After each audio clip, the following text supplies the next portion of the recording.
Thank you very much, and welcome everyone to today's training session, which will explore exam insights from the May-June 2024 exam series for the International A-Level in Geography. As has already been mentioned, we will open up the Q&A function at the end of the presentation today. So if you have any big questions, please do save them for then. There is a chat function which you've seen, and good afternoon to Batul from Pakistan as well. I can see already, so good to have you here. I may not be able to respond to all the questions as we go through, but I will make sure there's some time at the end if people have questions, and I can hopefully try and get some responses to those, or if not, put you in the right direction to find the answers to those. So to give you a brief overview of what we'll cover today, we'll be looking at key highlights from the papers. There is more in-depth information available from the principal examiner reports, which can be viewed alongside the exam papers and the mark schemes on the Pearson website. The session won't cover all the questions, but it will try to highlight questions that have useful commentaries on the candidate performance, because obviously there are 4 papers and we only have just under an hour to get through them all. So the next section will work through the papers highlighting key points about candidate performance. Starting with paper 1, Global Challenges. As I've mentioned, given the amount of questions and the time limitation for the session, I won't cover every question, but hopefully I'll cover those that are most useful to you in terms of where there are issues or potential things to discuss around candidate performance. As a reminder, in section A, in this section, candidates answer all the questions. So for 1A2, candidates were asked to describe the distribution of deaths caused by the Asian tsunami. Now, the majority of candidates scored at least 1 mark, with the most popular responses recognizing that the highest deaths occurred closest to the epicenter, or that Indonesia had the highest deaths. Lots of candidates then lifted the figures off the resource as their attempt at developing their point. An easy second mark that the best candidates focused on was identifying the anomaly of Thailand, which was closer than India and Sri Lanka, but had lower deaths. And then for 1A3, candidates were asked to suggest one reason for the variation in deaths caused by the Asian tsunami. There were a lot of repeated points from the previous question, with the reason being closer to the epicenter, which did gain credit, but few candidates managed to extend this to discuss the height of the wave, for example. So it's important between questions that candidates don't try and repeat the same points. Those that took a kind of development approach were more successful with this question and getting to the extension mark. So things around not having prepared emergency services or issues to do with the education of the population. Some candidates did misinterpret the question and chose to write about the earthquakes causing buildings to fall instead, and not the tsunami wave, which meant they were not addressing the right question. And that kind of demonstrates the importance of reading the question very carefully. What is the exact demand of the question? Moving on to 1C, there was quite a lot of variability in terms of the quality of responses for this question. So generally, candidates who were clear on tectonic hazards did quite well on this, but there were quite a lot who slipped into non-tectonic hazards, where they perhaps felt they were more comfortable, but then there were no marks available for this because the question clearly states they have to explain about tectonic hazards. The most popular responses were focused on the level of development or wealth, and then tended to support this with place-specific detail, usually around the types of buildings, preparedness, or education. And Japan was the most commonly used example in this question. Lots of these slides do have excerpts of exam scripts included in them. I'm not expecting to read through all of them at this moment, but they're included in the slides for you to look back at a later date, and obviously can be used in conjunction with the mark schemes. For this question, weaker responses tended to fall in the mirroring trap, and that often limited their mark. So you got a lot of responses a bit like this one, which scored 3 marks. That does include an example, but this one was more about preparation than response. So again, it's about looking at the keywords, and even though this candidate had highlighted responses, they still talked about preparation a bit rather than response. For 2A1, candidates were asked to explain how the ice albedo effect caused increased global temperatures. Quite a large majority scored 2 out of the 3 marks available, but there were some that awarded 0 marks where they just copied out the stages from the diagram given, and they won't get credit for that. Most candidates understood that the albedo was to do with reflectivity and that ice reflects sunlight, and then went on to say that with less ice, the dark surfaces would absorb more light. This approach was the most common and obviously could score some marks. Better responses then address the feedback side of the question by identifying that this is a positive feedback loop, which then leads to more and more warming. This development into a positive feedback loop was often the missing component that limited candidates from getting the full 3 marks. In question 2B, candidates were required to explain 2 ways that carbon emissions can be mitigated. This was another question that was done really well by a lot of candidates with lots of full mark responses, which was really encouraging. Although some candidates were quite generic in terms of the mitigation strategies, lots of things focusing on improvements or reduced cost to public transport, and then extending this with ideas about reduced fossil fuel use. The other most common response was about generating energy from wind or solar rather than fossil fuels, which release carbon dioxide. But there were also lots of interesting responses linked to real places, for example, London and its high emission zone fee. For question 2C, which focused on why farmers may not be able to adapt to changing climate, the weaker responses often struggled to consider why farmers might not be able to adapt. They struggled to develop the ideas with specific schemes and got a little bit muddled. But then at the other end, the stronger responses tended to focus on rainfall, and then they were able to extend this with specific examples of how farmers cannot afford water saving measures or drought-resistant crops. And then many went on to look at farms in different places about who were able to cope. Interestingly, lots of candidates talked about GM crops, but often they didn't mention what types of crops these might be. You know, whether this was rice or any kind of specific GM crops, they're often just grouped together as one thing. So it's quite useful just to encourage candidates to provide examples when they're talking about these things. For 3A2, where candidates were asked to describe the distribution of Nike's workforce using a resource, some candidates struggled to interpret this resource and fell into the trap of seeing the red shaded countries as having a high workforce. So you can see in the key to the resource, the red colours are actually the ones with the lowest number. So this is really important to work with candidates to interpreting different colour schemes on these types of resources. But most were able to identify from the map the key countries in Asia, such as India and China, and then the USA, Canada, and Mexico. A popular way to respond to this was to pick out either Africa or North America as having very few workers, while Southeast Asia or China had a lot, like this example that's shown here. 3B was not answered well by some candidates as they struggled to identify what an intergovernmental organization was and to say what they do and then to link this to globalization. There were lots of 1 mark responses that focused on the World Trade Organization promoting trade or the World Bank giving out loans. Lots of candidates mixed up the functions of World Bank, IMF, and WTO. And then we get some, like this example here, which wrote about non-governmental organizations, so NGOs, rather than IGOs. So it's important candidates understand the differences between these different types of organizations and are able to explain what they do and understand their link to globalization in the case of IGOs.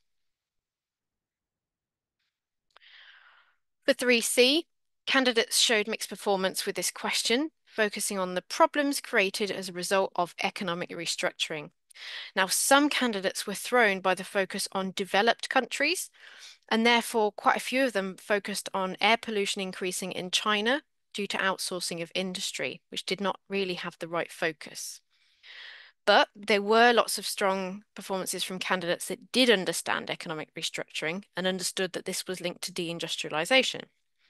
And the most common environmental problem discussed was derelict land and land pollution, and the most common social problem explored by candidates was unemployment.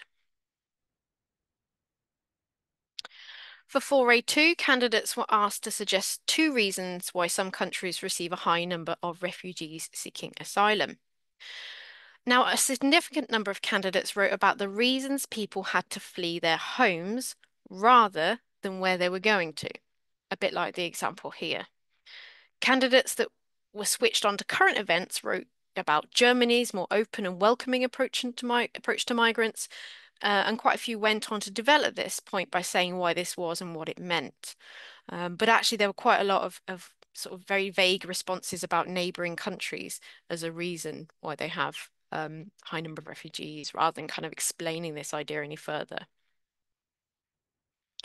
For 4B, candidates were asked to explain the challenges of youthful populations for developing countries. And this was actually done quite well by most candidates, and they were able to make the link between having a lot of young people and that causing an issue for schools. Healthcare was also a popular reason, and there were some insightful comments about how a youthful population would increase the dependency ratio, possibly leading to, increased pension ages and things like that. The fact that this was an open question in which they could write a number of points meant it was relatively easy for candidates to get 3 or 4 marks, although some only provided basic points, like this example shown. So it didn't say they had to do two challenges or explain, a particular number. It was open, and they could reach the marks in different ways.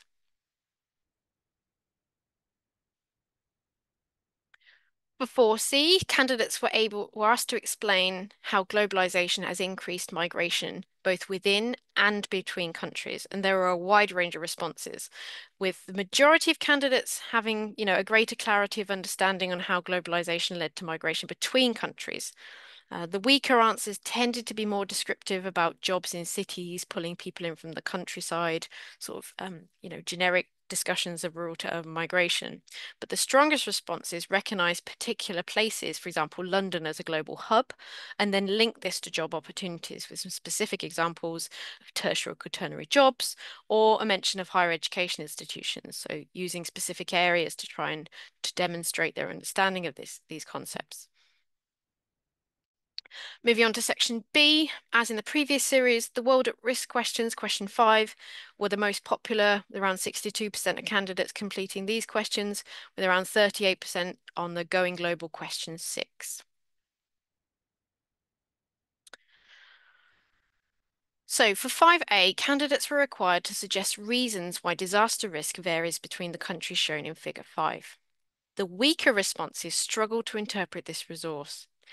Instead, they either described the trends, or some of them completely ignored the resource and didn't even make reference to it. So candidates, in these types of questions, candidates were expected to apply their knowledge of factors that affect the risk to the named countries shown.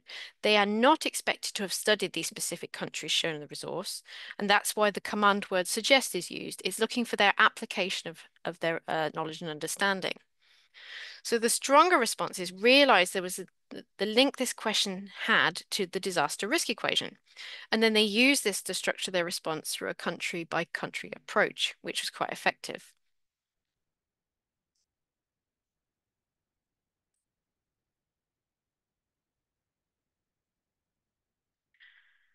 For 5B, there was considerable variability in the level of responses that candidates wrote in response to this question. There was a tricky question, or rather, this was a tricky question for some of the lower ability candidates. They seemed to have read it as what is the evidence of climate change? And they failed to address the time aspect of this question, which was asking about the magnitude and pace of current climate warming. So not that many dealt with both the magnitude and pace, and instead they just looked at this is what we're experiencing today compared to the past a little bit. Some did talk about Milankovitch cycles, and they tended to be mentioned in higher scoring responses, although they often lack detail in terms of what they are. There was quite a bit of stating, naming them rather than showing how they lead to changes in the amount or the intensity of the sunlight that the Earth receives. So candidates in this question were less sure about the pace of past climate change, and they would have benefited from trying to address that part of the question in a lot more detail to try and provide balance in their responses. For 6A, the question looked to candidates to apply their geographical understanding holistically to consider why the share of the world's GDP had shifted. Again, this was a tricky question as candidates, their understanding of historical events seemed to be relatively thin in some places. The stronger answers took a timeline approach, and within that gave reasons for why the countries and regions had different scores. The candidates tended to be better with the more recent data and could give more reasons for the global shift and the rise of China, for example. But, having said that, there were some superb answers that clearly understood the history of China. So things to do with the Silk Road and also the USA being a relatively young nation in the 1800s. There was also some, great detailed responses about China's open door policy in 1979, as well as, discussions around deindustrialization in Europe. For 6B, while many candidates performed well on this question, there was a significant number of candidates that attempted to write their answer without mentioning specific megacities. And this approach itself was quite limiting for a question that's focusing on particular megacities. So most candidates agreed that resource demands were difficult to manage, and there were lots of discussions around Mumbai and Dharavi and other examples around housing, healthcare, education, services, and water. The weaker responses tended to go down the food route, but then struggled to actually explain this, going any further than, there's not necessarily enough food. The stronger responses took a Malthus Bosrup stance and tried to show these kind of discussions and how this was linked to resource demand and why that would be an issue for megacities. Then there were a few candidates that also mentioned the other side of the argument, focusing on how megacities like New York and Tokyo are being somewhat successful at managing resource demand, so trying to provide a bit of a balance in their discussion before providing a judgment. So now we'll move on to paper 2, where candidates answer all questions in section A and B, and one question in section C. So starting with crowded coasts. Beginning with 1A and 1A2, most candidates were unable to identify the delta feature shown on figure 1. So we had this diagram of a coastal river delta. Islands was the most common correct answer. A question that asks about a delta is unlikely to award a mark for identifying the feature as a delta. So in A2, the question asked to explain one process has resulted in the formation of the delta shown. But if it's asking about delta, they're not going to get a mark for identifying this as a delta.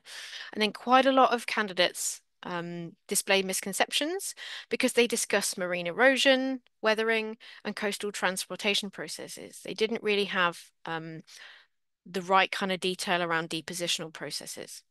That said, the best answers did discuss the slowing of river flow, reducing the competence of the river in carrying its load, leading to deposition.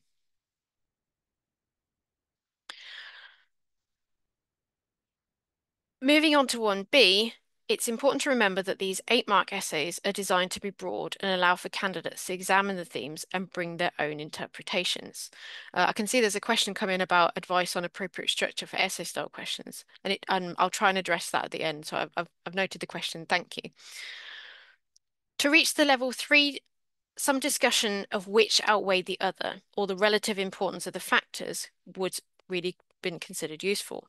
And overall in this question, there was quite limited use of case study examples. This is one route to a higher mark, as this could provide the detailed and fully developed material needed for the higher level 2 or 3. I've put in here the level 3 descriptors just to kind of demonstrate the things that are needed for a level 3 response. But candidates should be encouraged to use examples to support their ideas as to how an understanding of physical processes affected decision-making in these locations. Another route to level 3 was to examine how far these ideas and processes help decision makers, as other factors need to be taken into consideration as well, such as the value of land, the economics involved, and in different management options, or whether or not there are environmental protection on a stretch of coastline. For 2A1, most candidates were able to score 2 marks here for sources of pollution shown in the photograph. The most usual reason for failing to score marks was when candidates identified types of pollution, such as carbon dioxide, rather than a source of pollution, such as the cars. And although this is a low tariff question, I included it because it's important to note the command word for this question is identify. So a single word or a couple of words is sufficient. And a lengthy answer, which just repeats the question, is really a waste of time in this question. Some candidates will still write quite a lot for these identify questions. Really, it should be a very short, sharp response, and then candidates can move on because they've got, they need their time for the other longer questions. For 2B, This was answered quite well and achieved, most candidates achieved at least mid-marks. There were a variety of international examples used, and there were some really excellent answers seen. However, some of the lower scoring candidates had misconceptions and wrote about general regeneration projects rather than focusing on the ideal planned towns. To assess success, candidates needed to establish their criteria in the answer somewhere. The best answers considered which the groups of people benefited and the extent to which economic and social issues were addressed, as well as the environmental criteria. An excerpt here shows part of an example that got 6 marks, and it starts by explaining ideal towns and cities and what they are and brings in examples. And that helped provide structure for this candidate and also provide focus to make sure they're addressing the question rather than going off on a tangent onto broader regeneration projects. Now we'll move on to the compulsory fieldwork section. So if we start with 3A and B, for 3A, most scored at least 1 mark here, although some answered in relation to secondary data findings rather than focusing on the title, which was obviously not great. But then for 3B, lots scored at least 2 or 3 here, and they made a good attempt at an explanation. Lots of the answers related to accessibility, safety, characteristics of the location associated with their fieldwork investigation. But generally, most students were able to access at least 2 marks in Part B, which was encouraging. For question 3C, there was some confusion for some candidates between presentation and analysis, and this is something that candidates often get mixed up. But those who were able to identify analysis techniques actually tended to do quite well. There were some really sound ideas about statistical analysis used, use of spreadsheets, how scatter graphs were used to show relationships, the use of Spearman's rank, the use of means, and interquartile ranges. And I've put in a couple of examples here that shows you the difference between a 2-mark response and a 5-mark response. And again, you can have a look at these later in combination with the mark scheme, so you can see some typical responses. 3D generally was very well answered, and only a few students failed to get out of level 1, which was good. And there were lots of recommendations and deeper analysis, which was great, and lots of answers scoring 12 marks. Some students did include discussions of secondary data and other irrelevant points, and that just kind of took up time. And as well as if they started to talk about too much about design and sampling, obviously that is relevant for primary data collection methods, but wasn't the focus of the question. But that said, candidates seem to be quite well prepared for this question. The main limitation for some candidates was just writing about perhaps a narrow range of the methods used, rather than trying to consider a broader range of methods which would support them into getting to the more detailed evaluation for the higher levels. Now we'll move on to section C, where candidates answer question 4 or 5. The comments provided here apply to both questions because we don't have time to go through them individually, and obviously they mirror each other. So for A1, most students were able to identify the lack of labeling and the messiness of the line graph. The problem is that quite a lot of candidates lost a mark for just repeating their point. They didn't really provide 2 distinct points. But the example here shows a 2-mark response focusing on the overlapping of data and the potential for confusion. So generally, they were pretty effective at recognizing the flaws in this type of data presentation provided for them. For A2, there were some really good answers which identified discrete data, but most limited themselves to the clearer presentation of a bar chart with categories. They didn't necessarily go further than that. But for A3, there were some good answers identifying a good sample size. So they had to explain an advantage of their sampling procedure, and lots were able to identify a good sample size and a balance between, visitors and locals, leading to more reliable data, that kind of thing. A few candidates, though, weren't able to interpret what a sampling strategy was correctly. And you can see the example shown here, which it's just misinterpreted what a sampling strategy was, or they just didn't know. So you got a few like that, but generally they had some idea of what sampling strategies were. For 4C, candidates had to explain the one way the students could use GIS in their fieldwork. And generally, if students knew what GIS was, the answer was usually done pretty well. The stronger responses included ideas about using the placemark tool to add data to specific buildings or mangroves, color coding to show spatial representation of results, which would then enable trends and patterns to be identified. They also included explanations of how layers could be added to show particular things on different maps, or how photos could be added to illustrate their findings. So some really good responses here, which is encouraging. Some candidates referred to Google Maps and the abilities to do overlays and its utility in analysing multiple data sets, which worked well. But the weaker responses were unable to write much coherently about GIS and often wrote quite general answers, which may have linked to analysis, but without any specific mention of GIS. And some got a little bit confused between GIS and spreadsheets. But generally, this was done quite well. Now we'll move on to paper 3, Contested Planet, where candidates answer all questions in section A, one question in section B, and one question in section C. In section A, there was quite mixed performance across the questions, which were explored in detail in the following slides. So, question 1, shown here, was the most polarized in the paper in terms of performance. There were some really good answers, but having said that, there was a lot of weaker ones, with a significant number only scoring level 1 marks. The low performance was often due to the fact they just described the changes shown on the resource, so the figure 1 that you can see here. The skill of description is not being tested in this question, which asks for explanation. So some answers filled the whole answer space with this happened, then this happened, then this happened, and didn't really get to the reasons why this was happening. They just literally described the kind of track of the hurricane across the figure. The other thing is that figure 1 shows a tropical depression and that evolves into a tropical cyclone.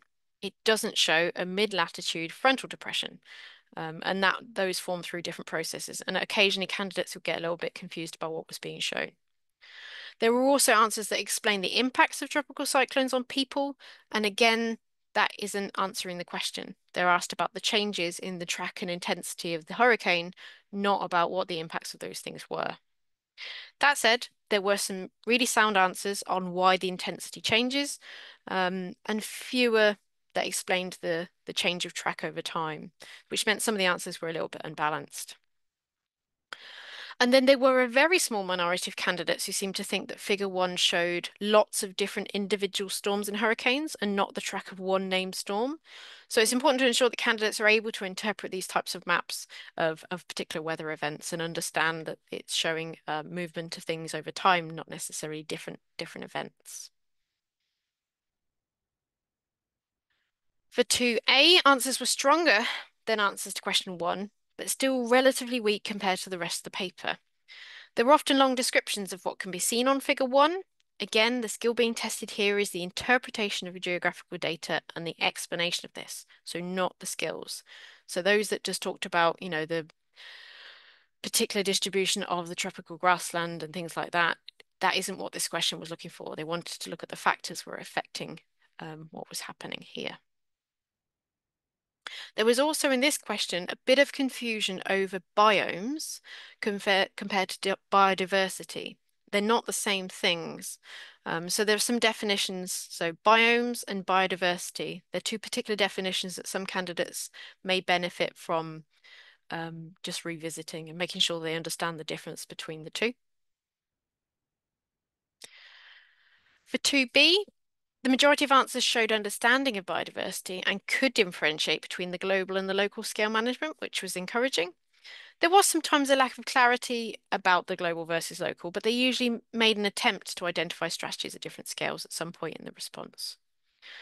Most answers had at least some evidence, perhaps some named places or some strategies, but in some cases there were some really impressive responses on the details around costs and timescales of particular management strategies, as well as kind of the different players involved, which was, really, really good to read. Some answers argued that local strategies, while sometimes highly successful, tend to be undermined by internal tensions between different players with incompatible needs. And they were quite good at showing why that was for particular examples. The understanding was usually sound, but there were still quite a lot of answers that were quite generalized. And so while they made interesting arguments, they weren't always backed up. So it's really important that candidates provide evidence for any kind of argument they're trying to make. And while some answers did have a balance between the global and the local, which was addressing what the question wanted, they were sometimes a little bit unbalanced. Most responses had some sort of conclusion, but they tended to be a little bit vague and kind of sit on the fence and not really make a judgment in compared to some of the other questions. And then there were a small minority of answers that was mostly about farming, and they really seem to not quite understand what was meant by biodiversity in these cases. So they were looking more about ways different land was used rather than biodiversity management as it was intended. Question 3 is then the synoptic question, and generally the performance of the synoptic question has improved over the years. And in this series, the majority of answers were quite sound and focused on global warming and biodiversity, as the question indicated, which was encouraging because they're answering the question. Weaker responses tended to provide unsupported lists of problems that global warming could cause, and they were often quite well focused on biodiversity, but sometimes drifted into a whole range of global warming impacts that were off topic. So they tended to sometimes drift into solutions or made far too much of natural hazards, such as tectonics, that were devastating biodiversity rather than focusing on the core of what the question wanted. But the stronger responses tended to recognize that biodiversity loss is being caused by a range of human actions that are not all linked closely or at all to global warming. And that provided them with something of a counter argument, which would help them support their answer. Quite a lot of candidates included factual details and exemplification on biodiversity loss, which really quantified the scale of the problem, which was good. And the best answers argued that global warming causes biodiversity loss by altering global climate, which shifts climate belts, enables invasive species, and warming and acidifying oceans. And they got this idea of a feedback loop concept. And it was quite rare to see that, this idea of the feedback loop concept, but when it was, it was rarely seen, but it was sometimes very well argued.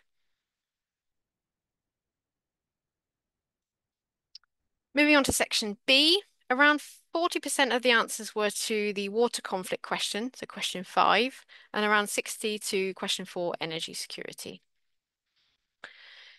In question 4, there was usually a good understanding of renewable energy. So most questions answered focused on wind power, solar, HEP, and a little bit on other renewables. Lots of answers defined energy security, which really helped focus the subsequent answer. That was really a good starting point for a lot of candidates.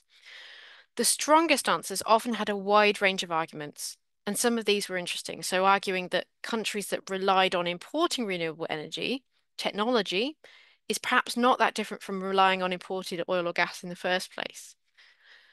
And stronger answers expanded on this by arguing that real energy security comes from having a mix of energy sources, not necessarily all renewable. So we saw some really good responses on this question.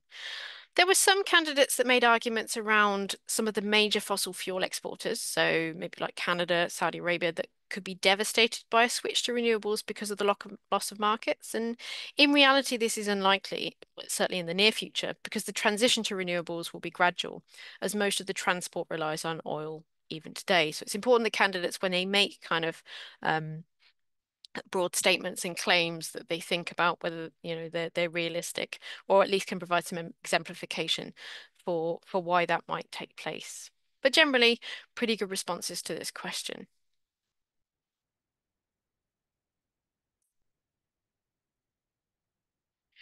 For question 5, generally answers were good and focused on water security, which is encouraging. Most answers did pick up on the people aspect of the question and referred to the idea that water engineering schemes often benefit some people more than others. A minority of questions had a limited focus on water security and tend to be more generalized. So overall, generally, there was some good balanced discussions.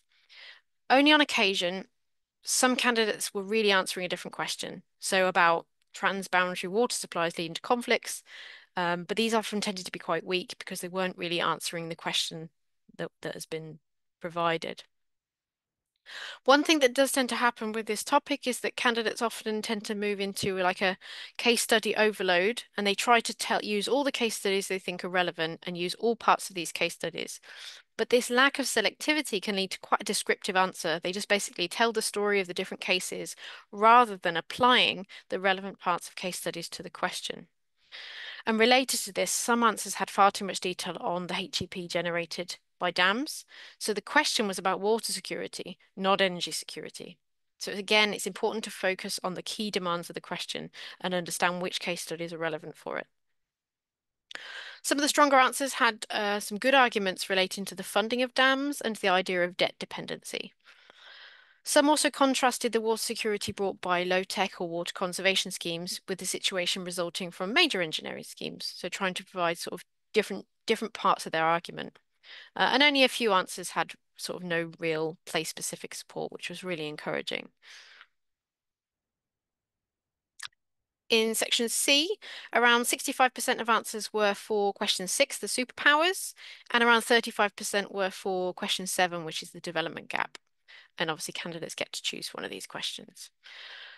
So for 6A, this short question was usually done reasonably well, but it's really important to note that describing the data shown in this resource is not answering the question.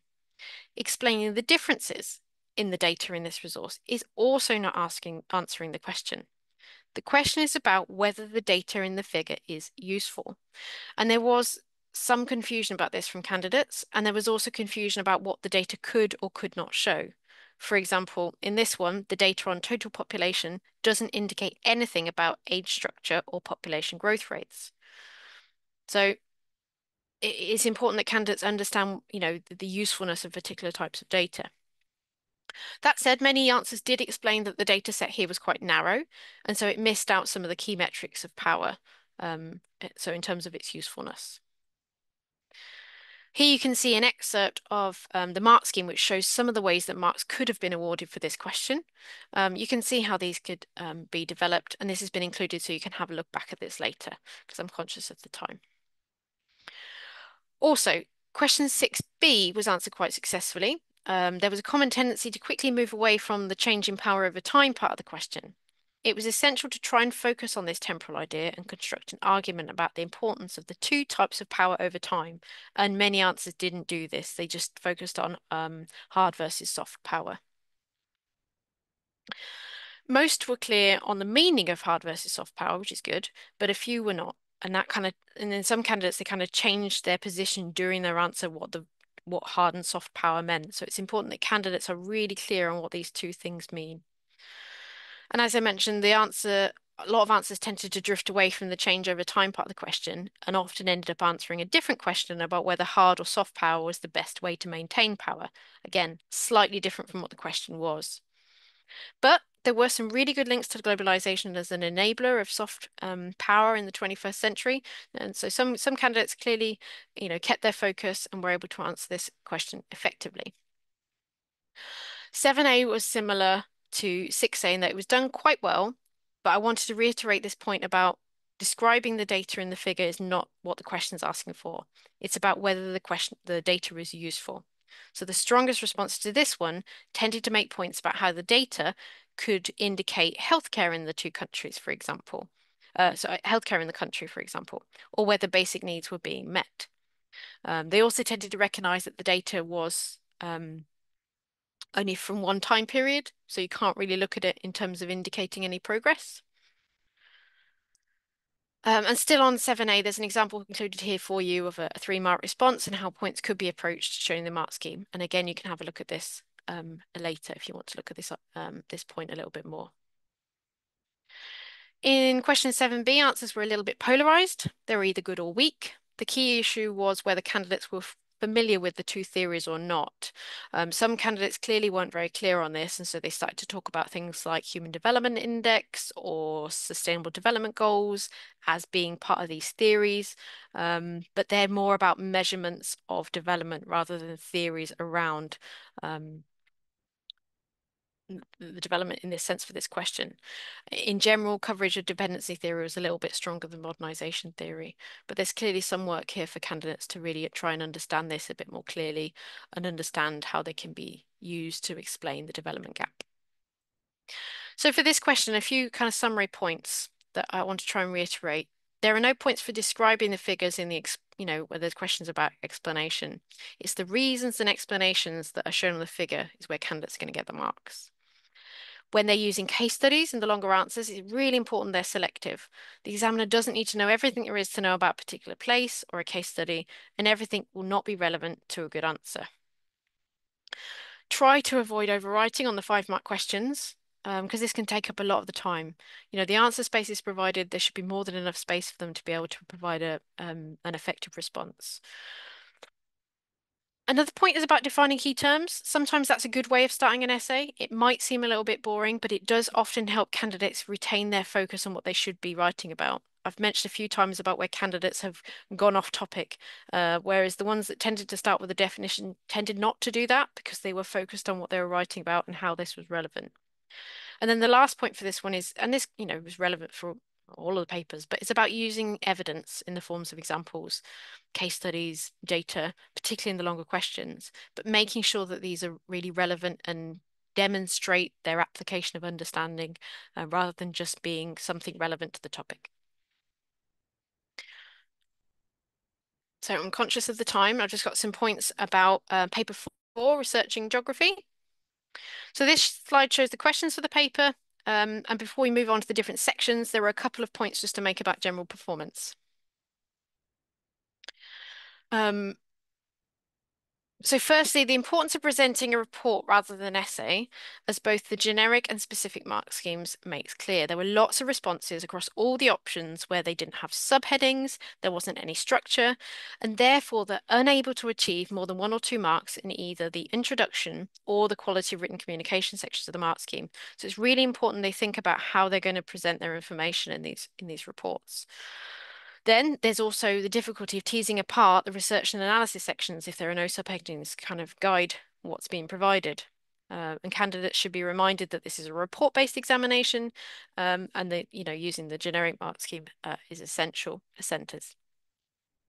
As in previous years, option 1 was the most researched topic, with over 65% of candidates choosing this question, but year on year there seems to be slightly growing popularity of options 3 and 4. So if we just have a look at each of the sections, in the introduction section, the most thoughtful and well-constructed introductions deconstruct the key elements of the question, and they also make it clear where the report was heading in terms of its debate. If the introduction didn't score well, it tended to hinder even the most able candidates in the analysis section. But, for this series, there were some sound introductions to option 1. Those candidates scoring the highest marks addressed the central contention straight away, and they deconstructed the question within the introduction. So for option 1, a good starting point would have been to differentiate between the different reasons for types of hazard management and the measurements of success. This would have then allow candidates to further explore the role of other factors, such as the country's level of development. There were some quite good introductions in option 2. Many were quite well structured, providing a clear framework for their reports. And the best answers were quite conceptual, so they used the 4 pillars model to address the measurement of success, for example. So, research. The pre-release steers the clear parameters for the range of research required for each of the options. Those candidates who used thoughtful and thorough case study examples to exemplify the debate were successful in this section of the report. Lots of candidates, and it was really encouraging that candidates used appropriate theories and models to support their report, such as the Kuznets curve in option 4 or the Parkes model in option 1. But lots of these models, although they were included, they weren't necessarily used to support the analysis. The ability to provide, if they include these models, it's really important that they are integrated into their argument rather than just, put down on paper from memory, because they're not demonstrating that they understand how they link to the question. So the ability to use well-researched case study material that focuses entirely on the question is also key. So it's about thinking about these theories, it's about thinking about relevant case studies, and then showing that they've got a good balance of how these tie into the particular question and how they support whatever approach the candidate has to the debate that's being used. The analysis section of the report is one of the most important, and it holds the largest proportion of marks. Um, Obviously they can approach these things in different ways. Some do it by theory. Also, in option one, for example, some of them did it by theory, some by hazard, some by case study. Um, in option one, lots of the candidates analysed the management of earthquakes and volcanoes separately and then brought them together at the end. And this worked well in some cases. But for others, it ended up with an evaluation of impacts for earthquakes and then an evaluation of impacts for volcanoes. And these were quite separate. And that didn't necessarily show that kind of synthesis that they were looking for. Some of the weaker answers listed the impacts of case studies without bringing it back to the focus on management. So again, not quite fully addressing the question. What was quite surprising for option one is there were quite a lot of outdated case studies being used. So quite a few references to Vesuvius in 79 AD, which didn't really help from their discussions on hazard management. So, something to consider about the relevance of the case studies being researched for these things. In option two, most candidates successfully identified the role of different players in managing food supplies, but better candidates were more thoughtful with their judgments on the outcomes. But there were some good theories used, Malthus and Bosrup appeared, and lots of links to, improving yields, and they were very good at discussing the different range of players, from governments and NGOs. For option three, if they did that one, lots of candidates missed the focus on culture and cultural diversity and simply explained the social, environmental, and economic impact of tourism, which was quite limiting. But the stronger candidates tended to go on to analyse positives and negatives of tourism for culture and cultural diversity. And interestingly, they did that at a range of scales, which was really quite successful. Stronger reports for option four use the four pillars model, which helped to support the focus. This option was quite effective when they compared HICs to LICs. Some used the disease framework, looking at everything from COVID, Ebola, HIV, through to polio and TB. And opportunities to develop those arguments were sometimes need a little bit more work, but there were some really good examples used there. And the discussions in option four weren't always as detailed as some of the other options, and the cases were sometimes a little bit more limited. But for all of these points for the analysis, there needs to be careful consideration of how the candidates have adapted what they've learnt to the demands of the question. It's never going to be write everything you've learnt for this particular topic. They really need to be able to adapt and select what's useful for their response. So moving on to the conclusions evaluations, as in most years, this is the weakest part of the report, and a lot of candidates struggle to pull all the detail and analysis together and make a clear judgment. Some of these conclusions tend to just reiterate the points made and kind of just a brief summary rather than an effective conclusion evaluation. The stronger candidates actually tend to have sub-conclusions in each section, and they generally tend to be the better structured ones as well. But then again, some conclusions didn't really follow logically from the material that come before. So it's really important that there's a flow of logic that runs throughout the report, from the introduction all the way through, and that provides a coherent response. Just a couple of comments about quality of written communication. Lots of candidates use the pre-release effectively, scoring highly on the research section. But if that research is not adequately sourced, then the quality of written communication section can't reach the top levels. Quite a lot of the most competent evaluation attempts had a methods table and lots of sources chosen fully supported the focus of the question. But if candidates spent too long on this, they ran out of time for the other sections with higher credit. So the conclusion, the evaluation. So that's something to consider about, which sections require more time.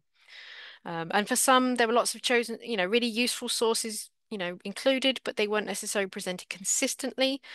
So they need to be referencing throughout the report consistently to make sure they get the higher marks. And just a few more points to summarize for this one. So lots of competent reports that just needed a little bit more focus on the question rather than just what they learned about the topic. Quite a lot could have improved their marks significantly with that. There were quite a few brief essays that didn't really conform to what is expected from the generic mark scheme. So there's some practice needed there. And that's the third bullet point is, but it's important to practice the idea of using pre-release material linked to past exam papers. Time management is a key issue, but that's relevant for all of these papers, but it's something that candidates need to practice. And it's important that research is well sourced and consistent throughout. So that's a summary of all the key points from these papers. I do just have a few generic pieces of information that are relevant to Pearson qualifications and to centres that you may find useful before I have a time for a couple of questions. I can see a couple have come in. So first you have further support provided by Pearson through the Access to Scripts, and that's a free online portal which allows teachers to access electronically marked exam papers. These are available instantly from results day from the examination series for a defined window, and you can view those and download those for free of charge from the self-service portal. For more information, you can view the post-results pages on the Pearson website. There is Results Plus, and that's a free online results analysis tool for teachers. It provides detailed breakdown of student performance on Pearson Edexcel exams. You can identify topics and questions where the students could benefit from further learning and inform teaching strategies and approaches potentially. You can benchmark your school's performance against other Pearson Edexcel schools in your country. And it's not just a post-results tool. You can do mock exam results, can be fed into the system as well. Results Plus Direct gives your students access to their final grades and performance breakdown wherever they are. And your school can sign up for a Results Plus account with the link provided, and you should have access to these slides, which will allow you to do that. And then finally, well, not nearly finally, we have Exam Wizard, and that's a free tool for teachers that can help you make quick homework assignments or topic tests or mock exams. The questions are tagged against the unit and the topic and the assessment objective, or you can just choose a whole past paper if you prefer, depending on how you're doing things. You can use existing mark schemes for accurate marking. You can use examiner reports for insights, and I would encourage you for these papers to go and have a look at the examiner reports, which have details on all the questions and have a lot more insight into them than what I was able to include in this session. And you can use the results to understand where students perhaps need more support, informing your teaching strategies.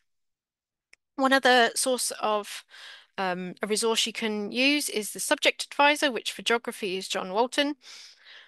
And there are details here of how he can be contacted. And I would recommend signing up to the regular subject advisor updates, which can provide information on relevant things for the qualification. If you're interested, you can also find out more about professional development courses from Pearson's Professional Development Academy. Again, there's a hyperlink here. When you look in the slides, you can get to that.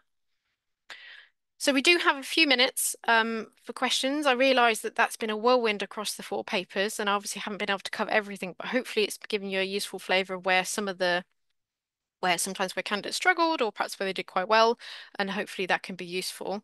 And if I can't answer questions now, I can hopefully find the appropriate person who should be able to provide a response and get back to you at some point. So I can see there are a couple of questions. I'm not sure if we have the Q&A open yet, but I can see there is a few questions in the chat already. Advice on structure for essay style questions, I can't comment on specifically, but I know on the Pearson website, I'm pretty sure for IAL geography, there will be some exemplars which have comments on structure for the different essay style questions. I mean, the comments I've tried to include today sort of demonstrate the importance of focusing the structure of the essay on the components of the question. And that's obviously a good starting point for structuring the essay style questions and making sure that there is a clear introduction and conclusion that flows through, and the importance of including case studies and relevant examples and evidence through each of whatever sections of the essay they're doing. So that would be my advice for that one. But I'm pretty sure on the IAL website there's more guidance about particular structures you could use. And then there's a question about if a student makes no reference to the data in the figure, but their explanations are fully developed, can they gain full marks?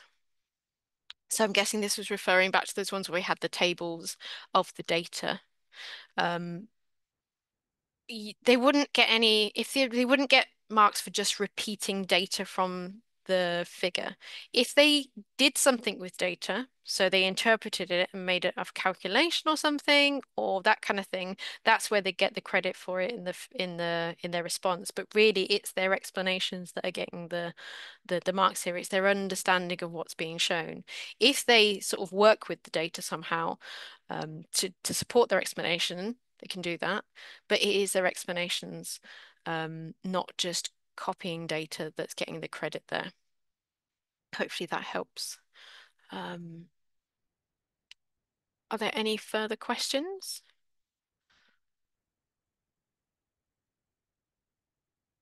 I would encourage you all to have a look at the resources on the Pearson website and, download the mark schemes for the papers, have a look at them alongside um, some of the points we discussed in this section, and hopefully that will give you an insight to how candidates performed. And I hope this session has been useful.